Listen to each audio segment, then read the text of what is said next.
morning. You're listening to Dr. Heather Williamson, the Leadership Doc, host of Talking Leadership, and I'm really excited to actually have a friend of mine on today. We met this past summer doing some work together for BCU's Performance Management Group, and she has an amazing background, and I thought I would have her as my guest today on Talking Leadership because that's what you do as well, from a CFO accounting perspective. So you're listening to 106.1 FM on ESPN. So I have with me Susan Rucker. She is the managing partner of LeadSpark Consulting and the CFO for the William and Mary Business School Foundation. Welcome to the radio show, Susan. It's great to be here, and I enjoyed meeting you this summer, and this is a great bonus to be here today and talk to you and your listeners. Awesome. So for those that are listening, because it's early in the morning, share a little bit about who you are, what you do, and we'll start with that. So I think of myself as a combination of a consultant and an accidental CFO. Mm-hmm. I started in audit, worked for one of the big accounting firms, transferred into consulting, did a lot of strategy consulting and other things, and then along the way kept finding out that people really didn't understand the numbers. They didn't understand how they made money. They didn't understand how to optimize their business. And I sort of then became a CFO through my relationship at William and Mary, which is my alma mater. And I went down there and was the CFO at the Mason School of Business, which I no longer do anymore, but have remained as the CFO at the foundation while still doing a lot of other coaching, leadership, training, and consulting. So with your expertise in accounting and finances, what are the biggest challenges that you're seeing facing CFOs today within those financial professionals? Today it's very difficult for CFOs. If you think about all the things we struggle with in our day-to-day lives, how much does it cost to buy your groceries? Yes. Yeah. It's very expensive these days. And to fill up my gas tank. And to fill up your gas tank. There are wars that we're concerned about in Ukraine. There's today, we watch what's going on politically here in the U.S. and in other parts of the world. CFOs have to think about all of those things, not only for their households, but they have to think about how they impact their companies.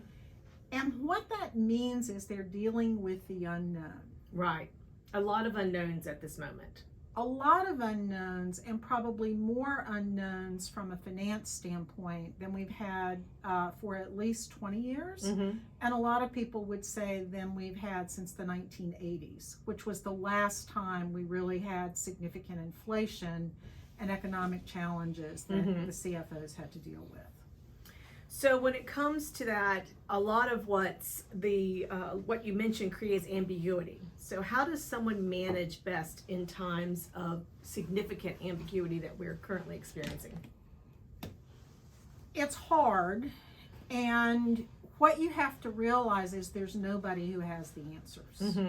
But when you're sitting at the C-suite table, or whether you're the financial professional who supports a CFO or another part of a company, what you have to realize is people are looking you to provide, and you can't see it on the radio, but I'll say in air quotes, answers. Right.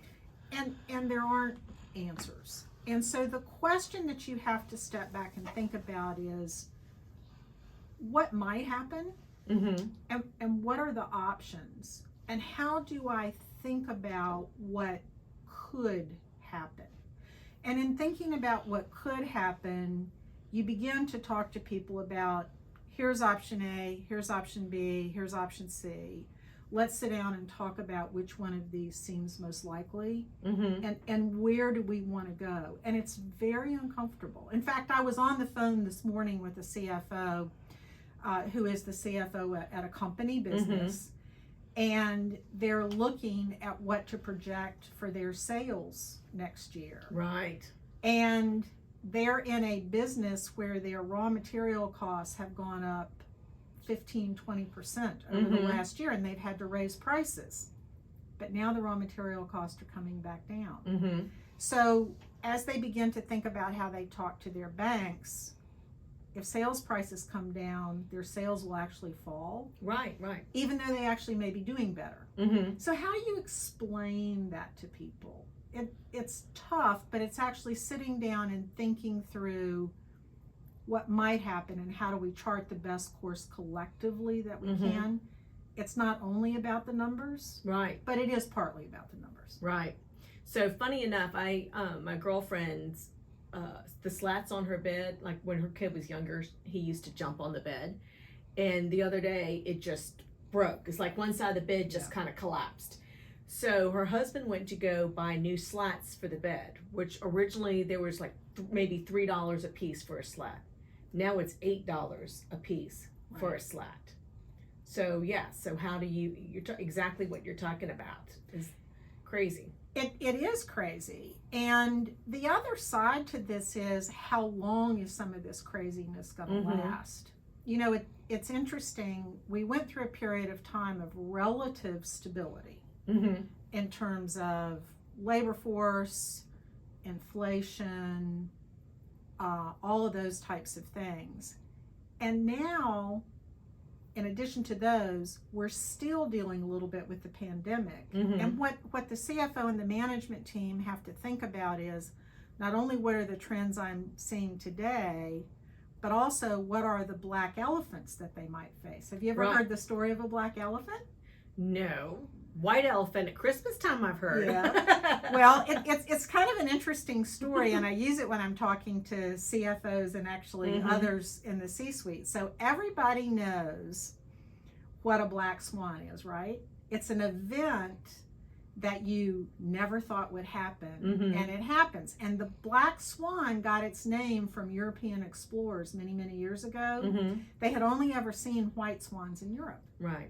And then they go off on their ships and they see black swans, which are totally natural in other parts of the world. But they think they're miraculous because swans are supposed to be white. Right. So the black swan event became something that people talked about as the totally unexpected. We also talk about the elephant in the room. Yes. Very familiar with the elephant in the room. And the elephant in the room is somebody that everybody knows is there, but they don't want to plan for it and don't want to deal with it. So the avoidance strategy. Yes. And so there's a phrase that's been coined now is what's the black elephant in the room? Which is the unexpected event that's there, but do you have to figure out what you're going to do with it? And a pandemic, for example, is a black elephant. We have universities that teach public health that teach courses on how to manage pandemics. Pandemics have been around forever, but we don't want one, and we don't plan for one. So now we've got these factors of disrupted workforce, inflation, and disease/pandemic. They're all to a degree black elephants. How long are they with us? How long are they going to be here? And that's part of what we have to think about. Yeah, because we don't really know. We don't. So we have to plan accordingly. Right. Yeah.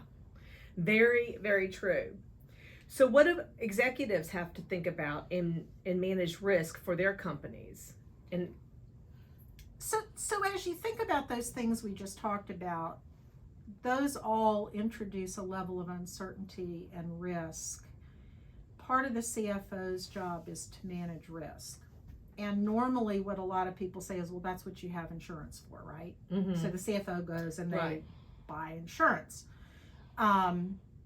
We're here on ESPN. There's not a sports owner around who doesn't have insurance on their best players. Exactly. Right? Exactly. But there's also other things that could be risks for your business. And so part of the role of the finance professional is to take those concepts of risk and cost and likelihood that something is going to happen and factor then what do we need to do as we run the business to control that risk when it's not necessarily a financial risk. And usually that gets done sitting around a table with everybody coming together and saying, what's the biggest thing that could disrupt my part of the business? Right. How are we gonna control it? How are we gonna think about it? So the CFO or the financial professional has to think not only about the insurable risk, but also about the other risks that are out there. So for example, you were talking about the slats on the bed. Yeah. Maybe what needs to happen is, if you think prices are going to go up, you need to stockpile inventory so that you'll actually have it at a lower price. Or maybe you think it's not attainable due to shipping issues. Right. So those are the types of risks that people can think about, as well as the insurable risks. Right. So I had on last week's show Nicole Inkle with Windy Hill Golf Course and Sports Complex, which I posted today, and basically she bought the business in 2020 or 2021, I forget, but her biggest challenge was supply chain management. Right. She could not get golf balls. She couldn't get the tee boxes. I mean, she struggled getting golf carts. I mean, 2 years later, she still hasn't gotten the golf cart that she wanted. So these things are still a challenge. And then how do businesses deal with this from a financial perspective?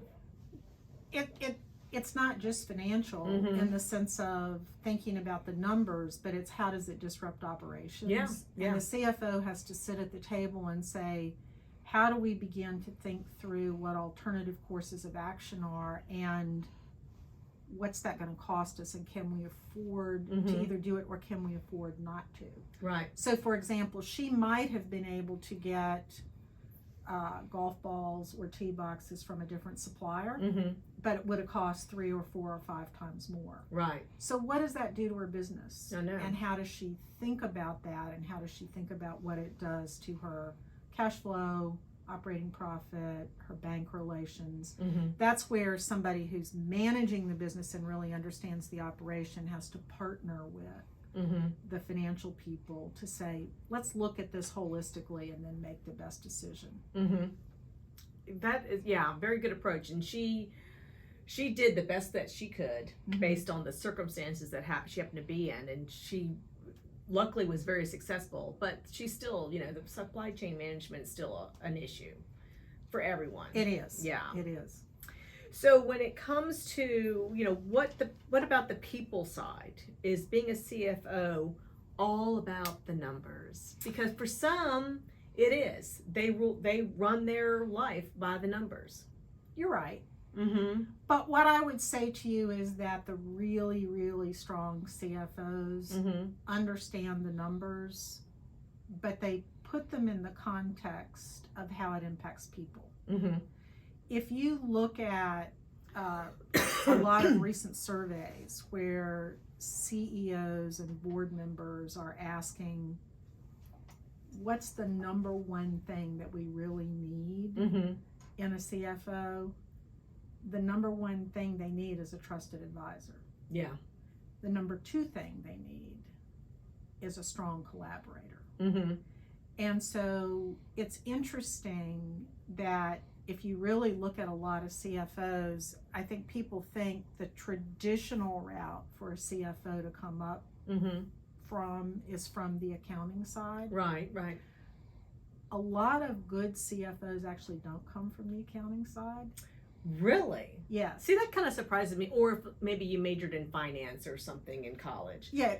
You have to have some numbers and some familiarity with numbers, but you also have to understand the business strategy and what the numbers mean and how to advise people. And that's sort of why I call myself an accidental CFO.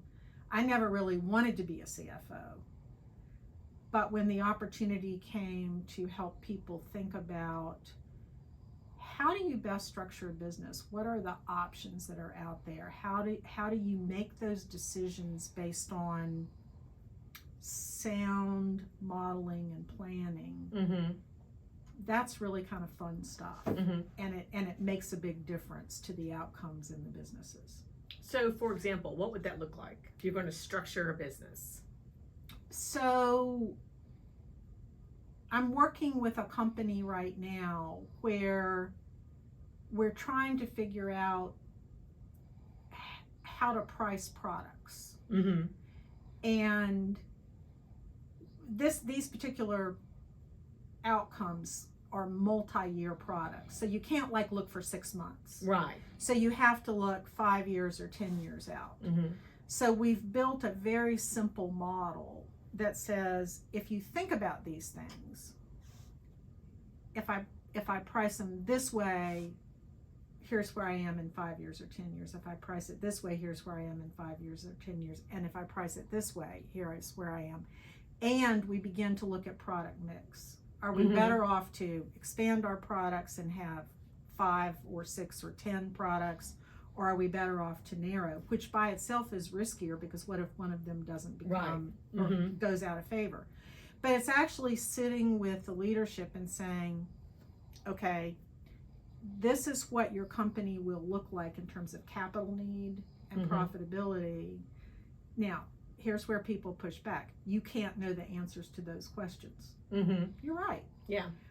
But you can make really strong educated guesses and look at trends and say, here's what the likely trends are going to be. And so make your decisions with an understanding of what's going to happen. It's not my decision, but it is my opportunity to have great input to those people to say, as you make this decision, if you make it with a sound understanding of the financial implications, your business is more likely to succeed.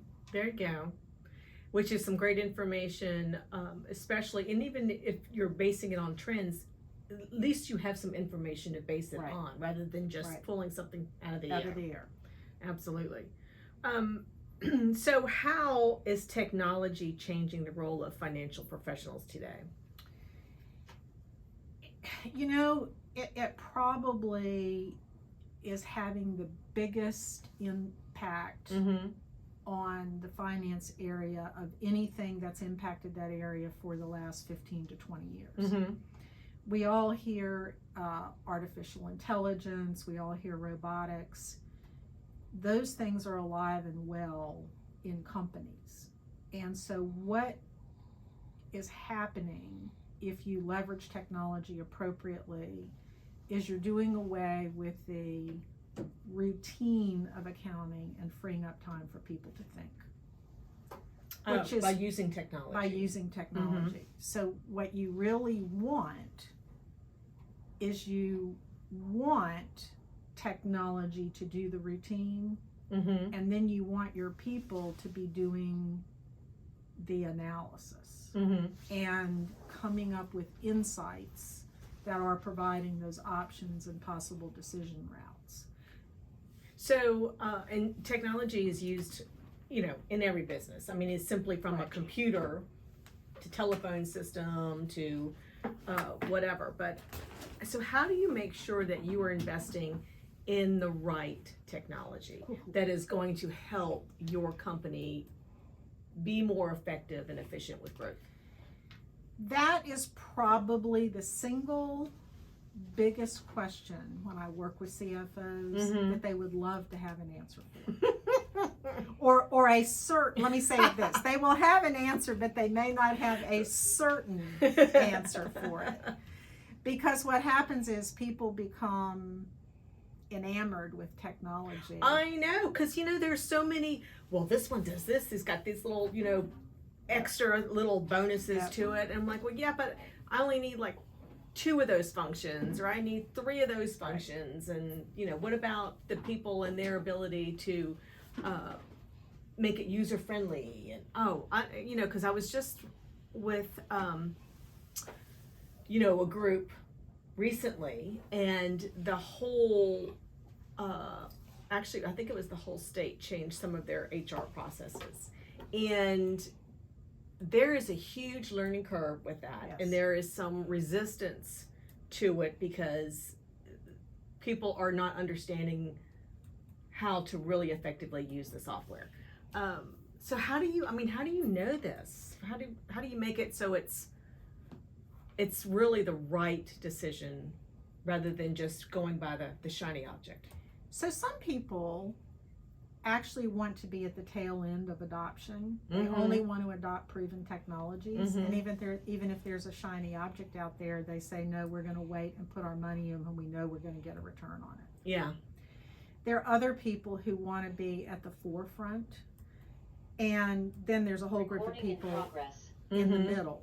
And so what you have to do is you have to step back. A lot of times you need to bring in a technology, I'll use the word expert, in your particular industry to help you evaluate what the trends in the industry are.